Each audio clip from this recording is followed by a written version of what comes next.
నివసించే మహిళలకు నగర పోలీసులు శుభవార్త వినిపించారు. వారికి ఉద్యోగ ఉపాధి అవకాశాలను కల్పించడానికి ముందుకొచ్చారు. దీనికోసం ప్రత్యేకంగా శిక్షణ కార్యక్రమాలను కూడా చేపట్టారు. ఉద్యోగ మేళాను కూడా నిర్వహించనున్నారు.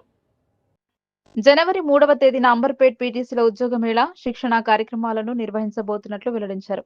దీనికి అంబర్పేట్లోని పోలీస్ ట్రైనింగ్ కాలేజ్ వేదిక కానుంది. ఈ విషయాన్ని హైదరాబాద్ నగర పోలీస్ కమిషనర్ విసి సజ్జనర్ వెల్లడించారు. తెలంగాణ పోలీసులో భరోసా, మహిళల భద్రతా విభాగం, మూవ్ సోషల్ ఇనిషియేటివ్స్ సంయుక్తంగా మహిళల కోసం ప్రత్యేక ఉద్యోగ మేళా శిక్షణ కార్యక్రమాలను నిర్వహించనున్నాయి. హైదరాబాద్ లో మహిళా ప్రయాణికులకు సురక్షిత రవాణా అందించడం, వారికి స్వయం ఉపాధి కల్పించడం, మహిళలను బైక్, ఈ ఆటో, టాక్సీ డ్రైవర్లుగా తీర్చిదిద్దడమే ఈ మేళా ముఖ్యోద్దేశం. ఈ ఉద్యోగ మేళా జనవరి 3వ తేదీన ఉదయం 10:30 నుండి మధ్యాహ్నం 1 గంట వరకు అంబర్పేట్లోని పీటీసీలో జరుగుతుంది.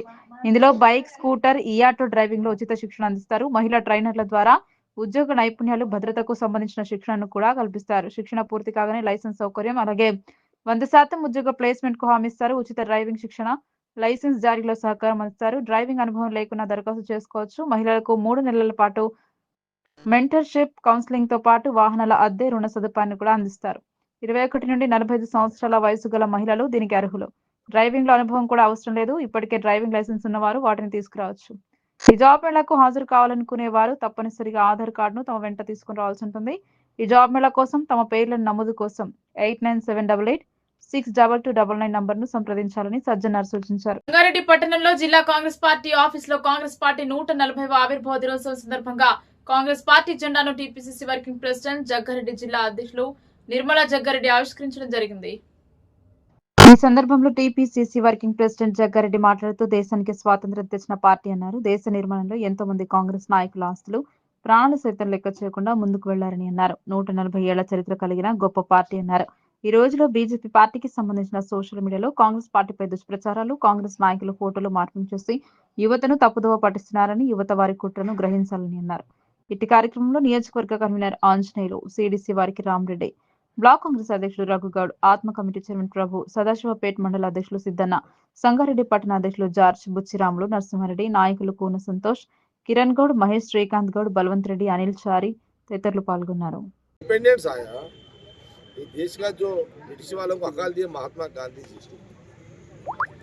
भाई वहाँ वो जब 47 में जो 1947 में जो इंडिपेंडेंस आया देश को, जब महात्मा गांधी जी, जवाहरलाल नेहरू जी,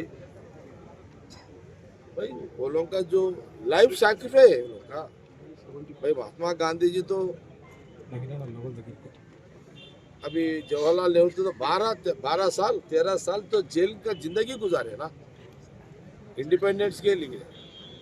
जवाहरलाल नेहरू जी 12 साल थे देश की जनता के लिए, देश को इंडिपेंडेंस के लिए, ब्रिटिश को हकालने के लिए। भाई जवाहरलाल नेहरू जी तो 12 साल थे जेल में। इंदिरा गांधी जी थे 6 साल थी जेल में देश जनता के लिए इंडिपेंडेंस लड़ने में। इंदिरा जी थे, इंदिरा गांधी जी भी थे। भाई मोदी जी आप तो 5 साल थे जी, 3 साल थे आप तो। भाई ये तो सोचने की बात है, ये तो क्या मतलब की बात है ये तो। भाई जो 1947 में जो देश की इंडिपेंडेंस आया, इंडिपेंडेंस के पहले जवाहरलाल नेहरू जो राहुल जी का खानदानी ग्रैंडफादर्स, राहुल गांधी जी का जो ग्रैंडफादर्स, भाई जवाहरलाल नेहरू जी तो इंडिपेंडेंट देश की जनता के लिए तो 12 साल जेल के जिंदगी गुजारे। इंदिरा गांधी जी 6 साल बिफोर इंडिपेंडेंस। जो 1947 में जो आज़ादी आया देश की जनता को, भाई आप मोदी जी आप थे 3 साल, एज 3 साल, आपका एज 3 साल, आज आपका उम्र 3 साल था। मेरे ऐसा में हमेशा जब पैदा नहीं हुए, अमित जी तो पैदा नहीं हुए। भाई ये तो सोचने की बात है ना, देश जनता भी सोचना, ये तो देश का जनता सोचना है इसके लिए।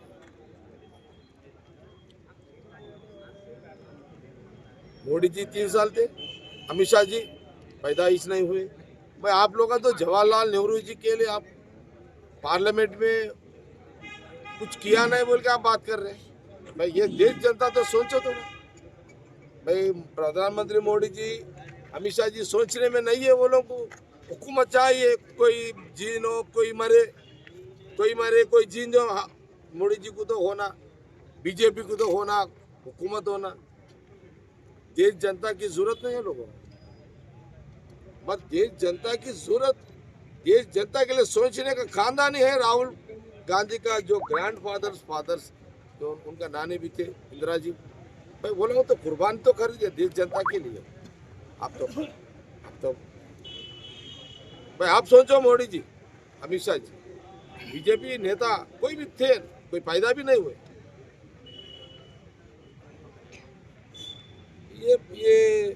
ये देश जनता सोचना बोल के मेरा आज हम संगारेड्डी पे तो हर एक साल ये कांग्रेस पार्टी बर्थडे हम यहाँ बर्थडे हर एक साल यहाँ झंडा चढ़ा के हम यहाँ बर्थडे विशेष करते रहते। भाई बीजेपी जो नेता जो राहुल गांधी खानदान को जो टारगेट बना के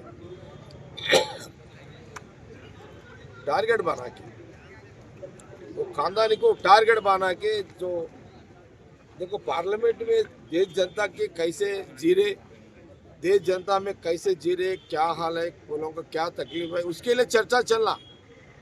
अपन तो रिसेंटली देख रहे पार्लियामेंट में देश जनता के लिए कोई चर्चा नहीं है। सिर्फ महात्मा गांधी जी को, राहुल खानदान जो जवाहरलाल नेहरू जी को, इंदिरा जी को, राहुल गांधी जी को टारगेट बना के पार्लियामेंट में बात कर रहे हैं। भाई देश की जनता सोचो, जनता तो लोगों को मौका 3 बार दिए, पर आप लोग देश जनता तो 3 बार मौका बीजेपी मोदी जी को प्रधानमंत्री इसलिए बनाए देश जनता के लिए कुछ सेवा करो, वो लोग के लिए कोई रूल करो। पर देश जनता राहुल गांधी जी खानदान की जो सैक्रिफाइस को खत्म करने के लिए आपको प्रधानमंत्री नहीं बनाए देश की जनता। मैं अपील कर रहा हूँ देश की जनता से, उन्हें मोदी जी अमित शाह जी भाई वो लोग तो देश की जनता के लिए सोचने का टाइम नहीं दे, वक्त नहीं दे रहे। वो लोग सिर्फ राहुल गांधी का खानदान को, महात्मा गांधी एंड जवाहरलाल नेहरू को टारगेट बना के वो लोग काम कर रहे हैं। ये भी देश की जनता सोचना है। आने वाले दिनों में, आने वाले सालों में, अभी तो 3-4 साल तो है इलेक्शन, मगर देश जनता खुद आपका जीना जो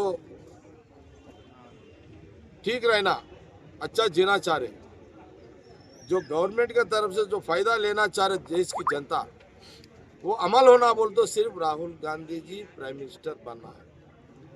जिस दिन राहुल गांधी जी प्राइम मिनिस्टर बनेंगे, जैसी जो था जमाना कांग्रेस पार्टी का, जो महात्मा गांधी नेतृत्व में जो जवाहरलाल नेहरू जी, वहाँ इंदिरा गांधी जी, जो राजीव गांधी जी एंड सोनिया गांधी जी के नेतृत्व में मनमोहन सिंह जी, जितने भी प्राइम मिनिस्टर थे,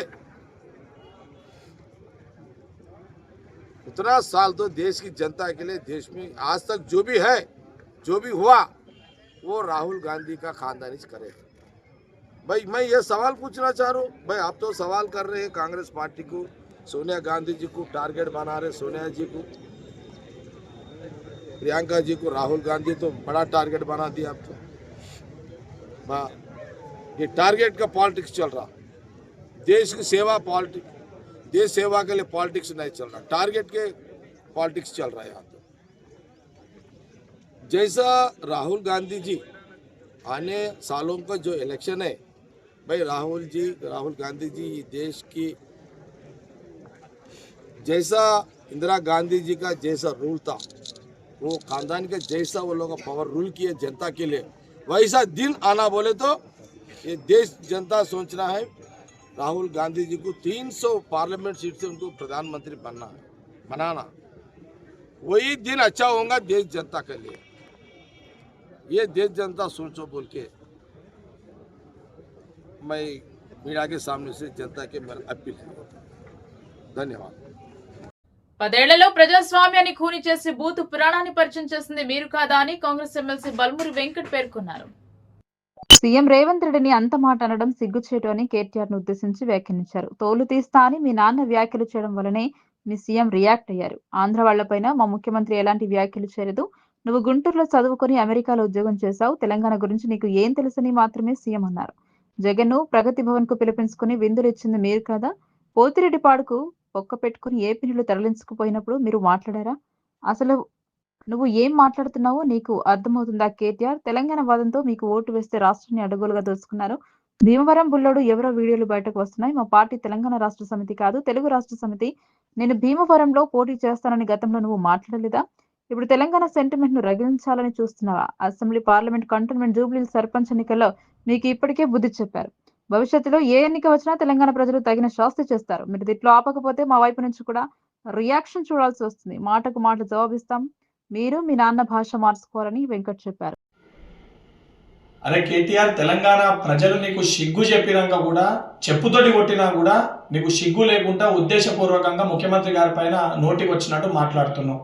నిజంగా నీకు మీ అయ్యకి సిగ్గు శరం ఉంటే, తెలంగాణ ప్రజల పట్ల చిత్తశుద్ధి ఉంటే 10 ఏళ్ళు మీరు పరిపాలించినప్పుడు తెలంగాణ రాష్ట్రానికి ఏం చేసిర్రో అది చెప్పకపోగా మీరు చెయ్యని పనులు ఈరోజు ముఖ్యమంత్రి గారు చేస్తుంటే అది జీర్ణించుకోలేక, తట్టుకోలేక ముఖ్యమంత్రి గారిని ఉద్దేశించి దూషిస్తున్నావు. ఆంధ్రప్రదేశ్ గురించి ఏ రోజు కూడా ముఖ్యమంత్రి గారు తప్పు మాట్లాడలే. గుంటూరులో చదువుకొని, అమెరికాలో చదువుకొని తెలంగాణ రాష్ట్ర ప్రజల సమస్యలపైన, తెలంగాణ రాష్ట్రం పట్ల నీకు చిత్తశుద్ధి లేదని మాట్లాడినారు. నువ్వు సోయి లేకుండా బీఆర్ఎస్ పార్టీని ఆంధ్రప్రదేశ్లో పెట్టినప్పుడు బీఆర్ఎస్ పార్టీ అక్కడ ఏదైతే రాజకీయ లబ్ధి కోసము నన్ను ఆంధ్రప్రదేశ్ ప్రజలు భీమవరంలో పోటీ చేయమంటారు అని చెప్పి నువ్వే ఒక ప్రసంగంలో మాట్లాడినావు.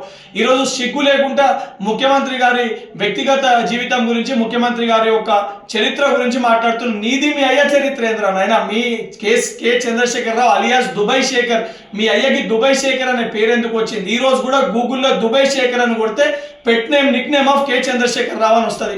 మరి ఆ రోజు దొంగ పాస్పోర్ట్ల పైన మీ అయ్య చేసిన ఘనకార్యం ఏంటి? అవన్నీ మర్చిపోయినావా? గతాన్ని మర్చిపోయి ఉద్దేశించి నువ్వు మాట్లాడుతున్నావు. ఏదైతే కుటుంబాల గురించి మాట్లాడితే గతంలో అడ్డగోలుగా డ్రగ్స్ ని వినియోగించి తెలంగాణ రాష్ట్రంలో డ్రగ్స్ ని అడ్డగోలుగా సరఫరా చేసిన ఒక చరిత్ర నీది. ఈరోజు సిగ్గు లేకుండా ముఖ్యమంత్రి గారి గురించి మాట్లాడుతున్నావు. నువ్వు తెలంగాణ ప్రజలు నిన్ను, మీ అయ్యని ఇద్దరిని కూడా చెప్పులు అరిగేటట్టు కొట్టిరు. అయినా కూడా సిగ్గు లేకుండా ఈరోజు బయటకు వచ్చి మళ్ళేదో నీతివంతుల లెక్క, సత్యహరిశ్చంద్రుల లెక్క మాట్లాడుతున్నావు. నిజంగా నీకు సిగ్గు ఉంటే జూబ్లీ ఉప ఎన్నికల్లో కానీ, సర్పంచ్ ఎన్నికల్లో కానీ నువ్వు పార్టీ వర్కింగ్ ప్రెసిడెంట్ గా అన్ఫిట్ అని చెప్పని ఈరోజు నీ సొంత పార్టీ కార్యకర్తలు మాట్లాడుతున్నారు. స్వయంగా నీ చెల్లెని నువ్వు దయ్యం అని చెప్పి సంబోధిస్తుంది. సొంత చెల్లెకి సమాధానం చెప్పుకునే ఒక ధైర్యం లేదా? అడిగే ప్రశ్నలకి సమాధానం చెప్పే సిగ్గు లేదు. ఈరోజు నువ్వు వచ్చి తెలంగాణ రాష్ట్ర ముఖ్యమంత్రి గురించి మాట్లాడతావా? ఇదే రకంగా నీ వ్యవహారం ఉంటే రేపు పొద్దున చెప్పులు అడిగేటట్టు తెలంగాణ ప్రజలు కొట్టి మీ అయ్యచ్చే ఏదైతే మెడలో, నీ మెడలో చెప్పులేసి ఊరేగించే పరిస్థితి కూడా వస్తుంది. బిడ్డ కేటీఆర్, ఖబర్దార్ ఇంకోసారి ముఖ్యమంత్రి గురించి మాట్లాడితే చెప్పులు మెడలో చెప్పుల దండలేసి తెలంగాణ రాష్ట్రంలో సిరిసిల్ల నియోజకవర్గంలో చెప్పుల దండలేసి నేను సిరిసిల్ల ప్రజలు ఊరేగిస్తారు. ఇండోనేషియాలోని సులవేసి ద్వీపం మరోసారి విషాదానికి వేదికైంది. ఉత్తర సులవేసి ప్రావిన్స్ లోని మనాడో నగరంలో ఉన్న వేత డమాయ్ వృద్ధాశ్రమంలో భారీ అగ్ని ప్రమాదం సంభవించింది. ఈ దుర్ఘటనలో మొత్తం 16 మంది వృద్ధులు సజీవ దహనమయ్యారు. మరో 3 తీవ్రంగా గాయపడగా 12 మందిని సిబ్బంది, స్థానికులు సురక్షితంగా బయటకు తీసుకొచ్చారు. ప్రమాదం జరిగిన సమయంలో వృద్ధాశ్రమంలో నివసిస్తున్న చాలా మంది వృద్ధులు తమ గదిలో విశ్రాంతి తీసుకుంటున్నారు. అకస్మాత్తుగా మంటలు చెలరేగడంతో వారు బయటకు రావడానికి అవకాశం లేకుండా భవనంలోనే చిక్కుకుపోయారు. మంటలు వేగంగా వ్యాపించడంతో పలువురు ప్రాణాలు కోల్పోయినట్లు అధికారులు తెలిపారు. తక్షణమే స్పందించిన అగ్నిమాపక సిబ్బంది సమాచారం అందిన వెంటనే అగ్నిమాపక సిబ్బంది సంఘటన స్థలానికి చేరుకుని మంటలను అదుపులోకి తెచ్చే ప్రయత్నాలు చేపట్టారు. ఆదివారం రాత్రికి మంటలను పూర్తిగా అదుపులోకి తీసుకొచ్చినట్లు పోలీసులు వెల్లడించారు. అయితే అప్పటికే భారీ నష్టం జరిగిపోయిందని అధికారులు తెలిపారు. రక్షణ ప్రయత్నాల్లో గాయాలు మనాడో అగ్నిమాపక విభాగాధిపతి జిమ్మీ రోటిన్స్ లో తెలిపిన వివరాల ప్రకారం స్థానికులు కూడా సహాయక చర్యలో పాల్గొన్నారు. ఒక వృద్ధుడిని మంటల నుంచి రక్షించేందుకు ప్రయత్నించిన సమయంలో మరో 3కి కాలిన గాయాలయ్యాయి. వారిని వెంటనే ఆసుపత్రికి తరలించి చికిత్స అందిస్తున్నారు. ఈ అగ్ని ప్రమాదానికి గల అసలు కారణాలు ఇంకా తెలియరాలేదు. విద్యుత్ షార్ట్ సర్క్యూట్, భద్రత లోపాలు వంటి కోణంలో అధికారులు దర్యాప్తు చేపట్టారు. ఈ ఘటనపై సమగ్ర విచారణ జరిపి బాధ్యులపై చర్యలు తీసుకుంటామని పోలీసు అధికారి అలంసియా పి హసిబువాన్ తెలిపారు. వృద్ధాశ్రమాల భద్రతపై ప్రశ్నలు. ఈ ఘటనతో ఇండోనేషియాలో వృద్ధాశ్రమాల భద్రతపై తీవ్ర చర్చ మొదలైంది.